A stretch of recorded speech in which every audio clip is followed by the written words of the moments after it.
Cancer కంటే cancer చికిత్సల్ని భరించడం చాలా కష్టమనే నమ్మకం మనలో చాలా మందిలో కనిపిస్తుంది. ముఖ్యంగా కీమో, రేడియేషన్ థెరపీలు చాలా బాధాకరంగా ఉంటాయని, వాటి మూలంగా లేనిపోని దుష్ఫలితాలు వచ్చిపడతాయనే నమ్మకం మనలో చాలా మందిలో కనిపిస్తుంది. అయితే ఒకప్పటితో పోలిస్తే క్యాన్సర్ చికిత్సలు ఇవాళ చాలా వరకు సురక్షితంగా మారాయని, దుష్ఫలితాల తాకిడి తగ్గిందని చెబుతున్నారు డాక్టర్లు. క్యాన్సర్ చికిత్సలతో సాధారణంగా కనిపించే దుష్ఫలితాలు, వాటిని అధిగమించేందుకు తీసుకోవాల్సిన జాగ్రత్తల గురించి డాక్టర్ని అడిగి ఇప్పుడు తెలుసుకుందాం.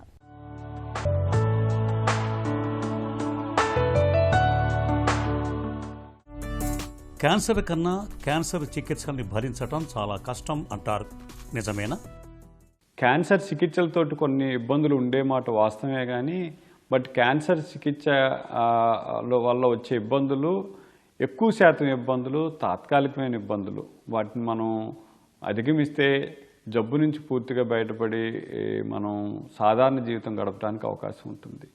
ఈ క్యాన్సర్ చికిత్స వల్ల వచ్చే ఇబ్బందులన్నీ కూడా మిగతా చికిత్సలాగానే, అంటే మనకి క్యాన్సర్ కాకుండా మిగతా జబ్బులకి చికిత్స చేసేటప్పుడు ఎటువంటి ఇబ్బందులు ఉంటాయో అట్లాగే ఈ చికిత్సలతో కూడా ఆ ఇబ్బందులు ఉంటాయి. మనం పూర్తిగా వాటి నుంచి బయటపడి రికవరీ అవటానికి అవకాశం ఉన్న ఇబ్బందులే ఎక్కువ శాతం మనకు ఎదురవుతూ ఉంటాయి. క్యాన్సర్ చికిత్సలతో దుష్ఫలితాలు ఎందుకు, ఎలాంటి సమస్యలు కనిపిస్తూ ఉంటాయి? రకరకాల చికిత్సలు మనకు అందుబాటులో ఉన్నాయి.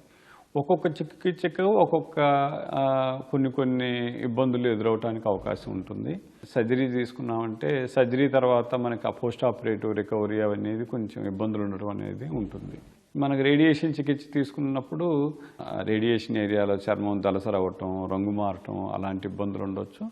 ఇక తర్వాత ఏ ఏరియాకి వాళ్ళు రేడియేషన్ చేస్తున్నారో దానికి సంబంధించిన ఇబ్బందులు ఉండొచ్చు. సో ఉదాహరణకు గొంతుకు చేస్తున్నప్పుడు ఆ చికిత్స చేసే సమయంలో కొంత నొప్పి ఉండటం, ఆహారం తీసుకోవడానికి ఇబ్బందులు అలాంటివన్నీ ఉంటాయి. ఇవన్నీ తాత్కాలికమైన ఇబ్బందులు. కీమోథెరపీ తీసుకుంటే కీమోథెరపీతోటి కొన్ని జుట్టు రాలటం ఇట్లాంటి ఇబ్బందులు ఉంటాయి.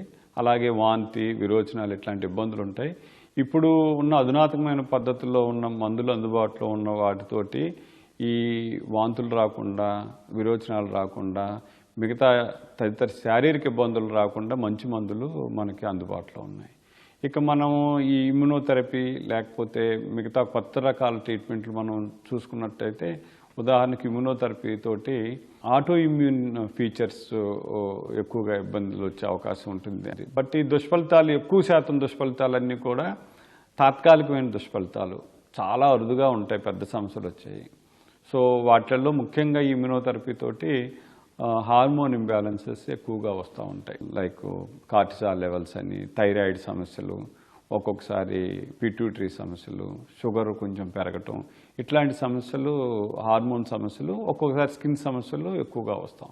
ఇక రీసెంట్గా వచ్చే థెరపీస్లో లైక్ కార్టీ సెల్ థెరపీ అన్నీ అట్లాగా కొత్త మందులు అందుబాటులో ఉన్నాయి. వీటిల్లో ఏంటంటే సైటోకైన్ సిండ్రోమ్స్ అన్నీ కొత్తగా సమస్యలు కనిపిస్తున్నాయి ఈ మందులతోటి. ఇవన్నీ కూడా వైద్యుల పర్యవేక్షణలో ఇబ్బందులు లేకుండా చేయటానికి అవకాశం ఉన్న చికిత్సలే. క్యాన్సర్ చికిత్సలు తీసుకుంటున్న కాలంలో నీరసం, నిస్సత్తువులను ఎలా అధిగమించాలి? డాక్టర్స్ ఆల్రెడీ మనకి ఈ వాంతులు, నీరసం ఇలాంటివి రాకుండా ఉండటానికి కొన్ని మందులు వారు ఇవ్వటం జరుగుతుంది.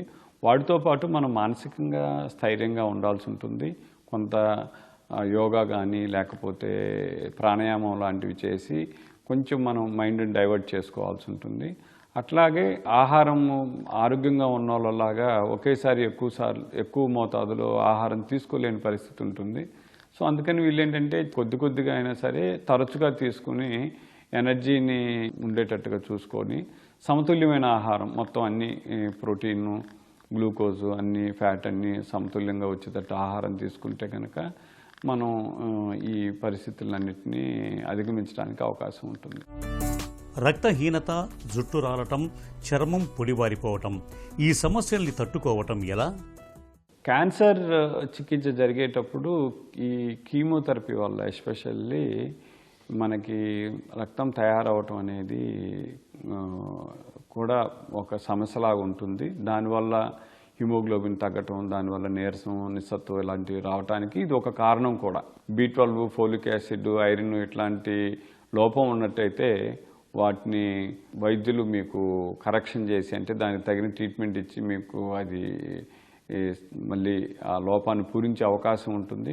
ఆహారంలో కూడా మంచి పౌష్టిక ఆహారాన్ని, ఐరన్ సమృద్ధిగా ఉండే ఆహారాన్ని మనం తీసుకోవాల్సి ఉంటుంది, ఎస్పెషల్లీ చికిత్స సమయంలో.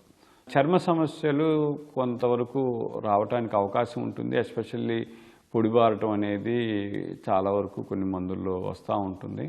సో దీనికి మనకి ఇప్పుడు చక్కటి మందులు అందుబాటులో ఉన్నాయి. హోమ్ రెమెడీస్ వాడుకోవచ్చు, లేదంటే మనకి వైద్య సలహా పొంది మనకి మాయిశ్చరైజింగ్ ఏజెంట్స్ ఇవన్నిటిని వాడుకోవటం ద్వారా ఈ చర్మాన్ని పొడిబారటం అనేది మనం తగ్గించుకోవడానికి అవకాశం ఉంటుంది. కొన్ని మందుల వల్ల ఏంటంటే మనకి ఎస్పెషల్లీ అరిచేతులు, అరికాలల్లో పొట్లు రావటం, రంగు మారటం ఇట్లాంటి ఇబ్బందులు తలెత్తడానికి అవకాశం ఉంటుంది. సో దానికి గ్రేడింగ్స్ ఉంటాయి, డిఫరెంట్ గ్రేడింగ్స్. ఆ గ్రేడింగ్స్ని బట్టి కేవలం రంగు మారటం, కొంచెం పొడిగా మారటం, స్కేలింగ్ ఇలాంటివి ఉన్నప్పుడు మాయిశ్చరింగ్ ఏజెంట్స్ తోటి సరిపోతుంది.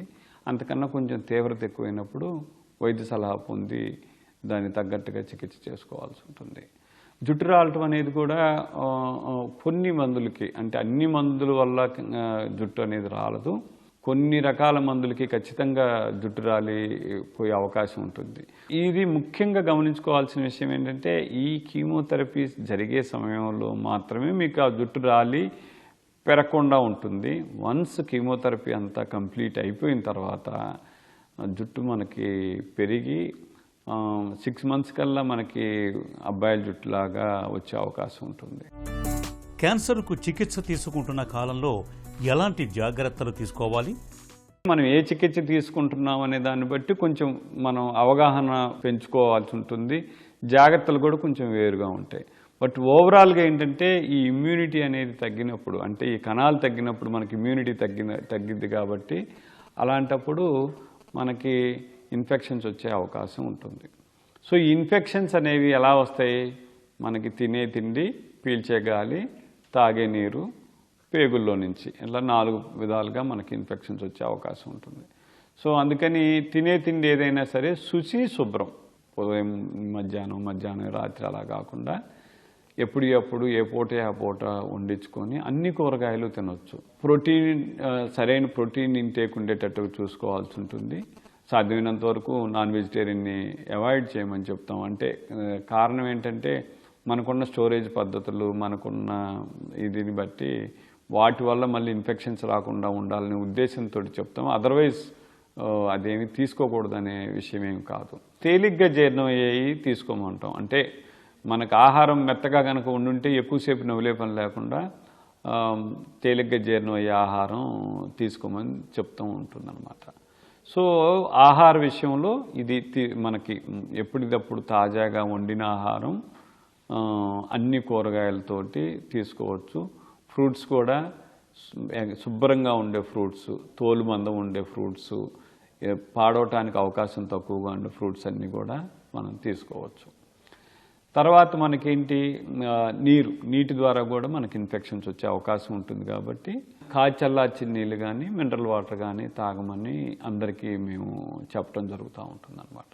ఇక గాలి, అంటే మనకి గాలి ద్వారా కూడా మన ఇమ్యూనిటీ తగ్గినప్పుడు మనకి ఇన్ఫెక్షన్స్ వచ్చే అవకాశం ఉంటుంది కాబట్టి జలుబు ఇలాంటివి ఉన్న వాళ్ళకి దూరంగా ఉండటం అనేది మంచిది.